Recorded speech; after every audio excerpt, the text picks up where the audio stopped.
Assalamualaikum warahmatullahi wabarakatuh. Saya Yudi Pramuko, tukang donat dari Parung Ijuwer, tertua di semesta.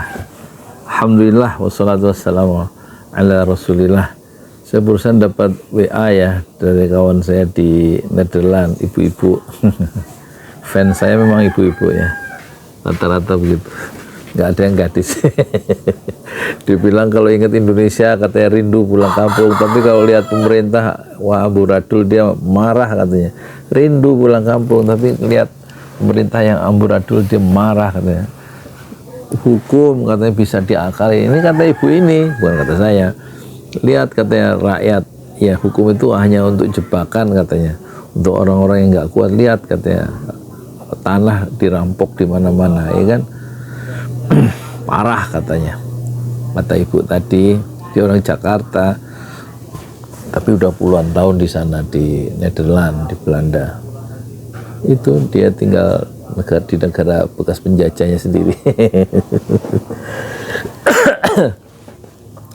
Jadi ya dia ya banyak yang rata-rata diaspora Indonesia di luar negeri itu rata-rata melihat Indonesia itu hancur ya. Dia melihat dari mungkin lebih objektif melihatnya, karena dia nggak info, nggak terlibat ya. Jadi dia melihat Indonesia kita dibandingkan ya pemerintah di Eropa yang demokratis, yang teratur dan seterusnya gitu ya. Jadi dia marah terhadap pemerintah Indonesia yang diurus sama orang-orang yang nggak takut katanya sama Allah, orang-orang munafik katanya. Terus saya jawab, ya saya sehat, saya waras, saya bilang. Sebab kewarasan harus kita jaga sendiri kalau ngikuti pejabat-pejabat itu. Kita bisa sama-sama nggak waras, kita stres sendiri ya kan. Jadi tugas kita ini sebagai rakyat pertama nolong diri sendiri ya, supaya jangan ikut-ikut gak waras ya, jangan ikut-ikut edan ya. Ya kita kan gak waras ya, kantong gak waras ya, pikiran gak waras, ngelihat kelakuan pejabat seperti itu yang berlomba-lomba mengejar kekayaan, semua diakalin hukum itu ya. Ya begitulah, suap menyuap, korupsi ya kan. Tol MBS yang di tengah kota dikorupsi, Garuda dikorupsi, Pertamina dikorupsi, terus apa itu yang Kominfo, proyek-proyek dikorupsi. Sekarang kebayang nggak itu ada proyek Cina di Indonesia, itu nikel itu, ada proyek Cina itu ada sekitar 16.000 di Indonesia, kira-kira hampir 16.000, 15.982 kalau nggak salah. Menurut Luhut bin Sarpanjaitan, kira-kira itu pada bersih nggak tuh yang ngasih izin tuh bupati kayak apa di daerah-daerah itu kan, hubungannya dengan ESDM ya, kementerian. Kira-kira kementerian yang terkait itu orang-orang malaikat apa pada dapat suap ya? Kalau nggak ada cuan mana bisa jalan tuh izin-izinnya di daerah-daerah. Ya soal kerusakan lingkungan nanti kan mereka juga sebagai bupati, sebagai camat, kayak sebagai kepala desa, sebagai menteri kayak misalnya kan cuma 5 tahun. Wah, emang gue urusin tuh lingkungan rusak, biarin aja, yang penting gue dapat duit sekarang kan gitu ya, lewat kekuasaan. Ya udah pasti ya mereka TST ya, tahu sama tahu. Akhirnya seperti yang di Halmahera tuh udah berapa tahun tuh orang-orang di penduduk situ nggak punya air bersih karena tercemar ya. Sejak ada nikel itu nggak bisa apa-apa juga kan, kalau lautnya tercemar, sungainya tercemar ya, lingkungannya rusak. Siapa yang belain? Kagak ada ya. Rakyat bisa apa? Rakyat cuma mengelus dada. Kalau sampai protes juga nanti pentungan yang dia terima ya, penjara yang dia terima kan gitu, ancaman yang dia terima rakyat, akhirnya diam. Seperti di Rempang itu diusir-usir begitu atas nama proyek strategis nasional ya kan.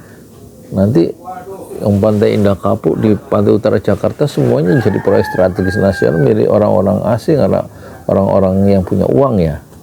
Ya orang kita punya uang kerjasama dengan antek-antek. Ya begitu dah. Ya kita saling mengingatkan aja bahwa negeri ini negeri kita bersama, bukan negeri para cukong, bukan negeri para pejabat, bukan negeri para maling yang diambil semau-maunya itu. Masih banyak Bu ya Ini saya ngomong sama teman saya itu loh, depannya Z. masih banyak cara untuk mempertahankan untuk mempertahankan kewarasan masing-masing ya. Matahari masih bercahaya di ufuk timur. Nggak tahu kalau di Nederland masih ada matahari di sana. Ya. Semoga lah ya kita semua berdoa kepada Allah, semoga cepat berlalu pemerintah yang bukan yang buruk ya, tapi pemerintahan pejabat-pejabat yang brengsek itu, yang hanya memperkaya diri sendiri, korupsi triliunan, korupsi miliaran, ya sama aja dari bawah sampai atas ya. Jadi ini negeri kita hidup dalam sebuah negeri yang penuh dengan kemunafikan. Moga-moga kita jaga diri kita masing-masing dari sifat munafik ya. Hiduplah sederhana. Ya nanti juga yang kalau kita mati yang dibawa itu bukan harta-harta yang ditumpuk-tumpuk itu, tapi amal soleh ya, keimanan dan amal soleh. Dan hidup sederhana itu lebih membahagiakan ya, lebih membahagiakan. Dan sering-sering ingat sama Allah supaya hati itu tenang. Ala bizikrillah tatma'innul qulub. Ingatlah, hanya dengan mengingat Allah maka hati itu akan tenang. Jadi ingat Allah, hati tenang itu bukan terus pergi ke tempat-tempat wisata atau healing, enggak ya. Walladzi anzala sakinah fi qulubil mu'minin. Allah lah yang menurunkan sakinah, rasa tenang fi qulubil mu'minin, ke dalam relung hati orang-orang yang beriman. Jadi syaratnya untuk mencapai mendapatkan kebahagiaan adalah, ketenangan adalah keimanan kepada Allah Subhanahu wa ta'ala. Ini motornya ganggu aja. Jadi untuk menjadi tenang itu bukan terus keliling dunia atau keliling ke tempat-tempat wisata atau ziarah ke sana ke sini, tapi kita mendekatkan diri kepada Allah ya, kepada Allah, tempat Allah nanti menganugerahkan rasa tenang.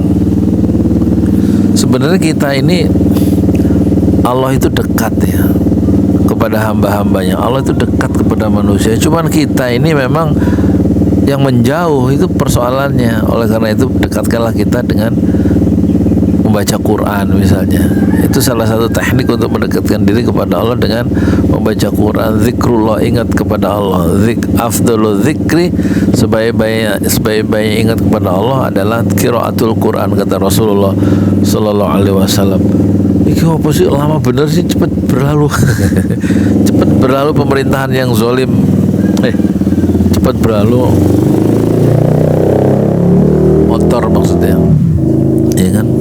Jangan sampai kita itu terjebak oleh tipuan-tipuan dunia dengan mengejar harta sebanyak-banyaknya. Buat apa juga ya? Daripada mengejar harta sebanyak-banyaknya, mending disedekahin ya. Itu loh, pembangunan Masjid 6 Syuhada itu belum kelar, perlu 100 juta lagi. Nanti habis itu membebaskan tanah yang 100 meter itu 100 juta, terus membebaskan tanah sampingnya supaya ketemu tanah wakaf yang 403 meter yang sudah dibebaskan 2 tahun yang lalu. Yang donasinya itu dikumpulkan 2 tahun dari para donatur selama 2 tahun, itu dihalangi dengan Masjid 6 Syuhada. Itu tanah yang 403 meter itu ada tanah 100 meter yang menghalangi, terus 100 lagi, satu lagi 200 meter. Jadi kita akan bebaskan 100 meter dulu ya, 100 juta. Setelah selesai Masjid 6 Syuhada, kita langsung bikin pesantren tahfiz Al-Quran Putri ya. Dan nanti yang 400 meter tanahnya itu kita bangun pesantren putrinya, sekaligus Masjid Aisyah, Masjid Putri khusus, nggak dicampur dengan laki-lakinya. Nah, kita selesaikan dulu Masjid 6 Syuhada.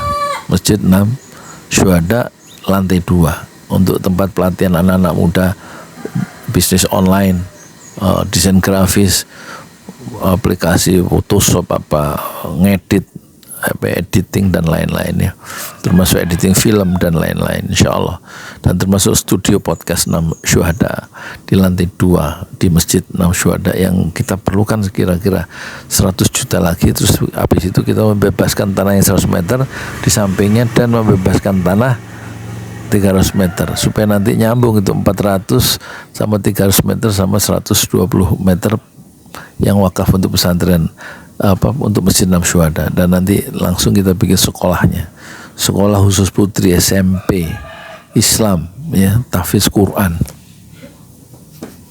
Di bawah ini di bawah kita pikirkan nanti apakah di bawah Depak Kementerian Agama atau di bawah Kementerian Diknas ya.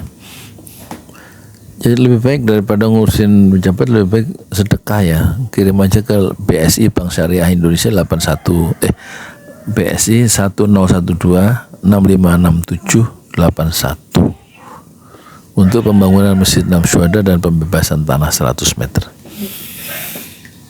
Terima kasih. Assalamualaikum warahmatullahi wabarakatuh. Moga-moga Allah membalas ya kebaikan Bapak Ibu adik kakak semua dengan balasan pahala yang berlipat ganda. Amin amin ya rabbal alamin. Assalamualaikum warahmatullahi wabarakatuh.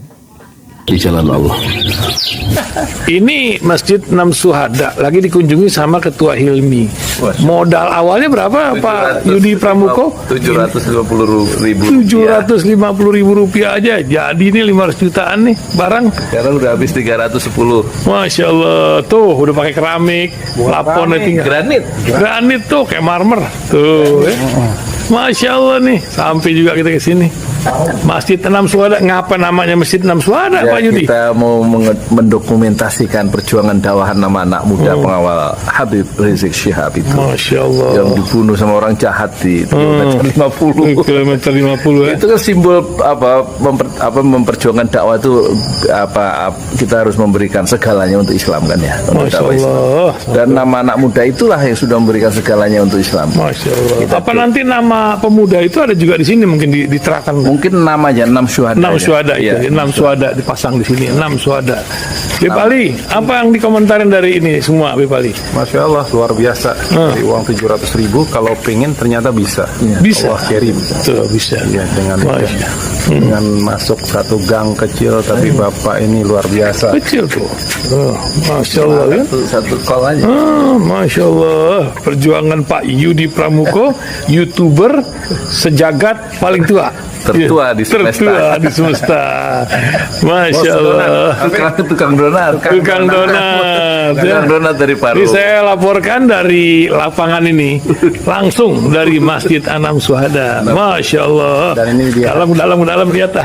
Tuh lihat tuh masjidnya. Tuh imamnya di situ tuh. Malam-malam lagi kita. Masya Allah. Masih kurang nih. Atapnya katanya transfer aja. Masjid Enam Syuhada sebentar lagi selesai. Dinding lubang angin sebagian sudah terpasang, lantai 2 dan kemudian plafon termasuk lantai bukan keramik, granit 150 dus bersama tiang-tiang yang ada 16 setinggi 4,5 meter. Kemudian finishing terakhir adalah tangga menjebol atap ya, lantai pertama untuk masuk ke lantai 2. Inilah Masjid Enam Syuhada. 2,5 tahun lalu dimulai pada 2 Agustus hari Senin 2021. Tinggal sedikit lagi insya Allah, dan lantainya dari keramik, bukan keramik, granit sudah diresmikan lantai pertama. Nanti lantai kedua lewat sini tangganya jebol untuk masuk ke lantai 2. Inilah Masjid Enam Syuhada yang sangat megah karena dari bahan-bahan pilihan, kualitas nomor 1.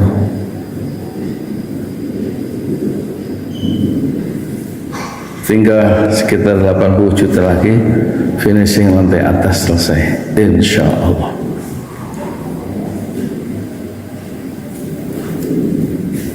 Ya, Inilah Masjid Enam Syuhada yang sangat bersejarah, ya, dalam sejarah dakwah Indonesia modern, insya Allah, karena ini dibangun dalam konteks kezaliman rejim penguasa yang sudah membunuh 6 santri dari front Laskar Front Pembela Islam, dan kita abadikan pengorbanan dan perjuangan dakwah mereka, sehingga kita sebut namanya Masjid Enam Syuhada. Mereka mengawal perjalanan dakwah gurunya Habib Rizik Syihab, dan mereka dicegat oleh orang-orang jahat di kilometer 50. Saya Yudi Pramuko, tukang donat dari Parung Juber, tertua di semesta Fasbir Sabrun Jamila. Bersabarlah dengan kesabaran yang indah. Assalamualaikum warahmatullahi wabarakatuh.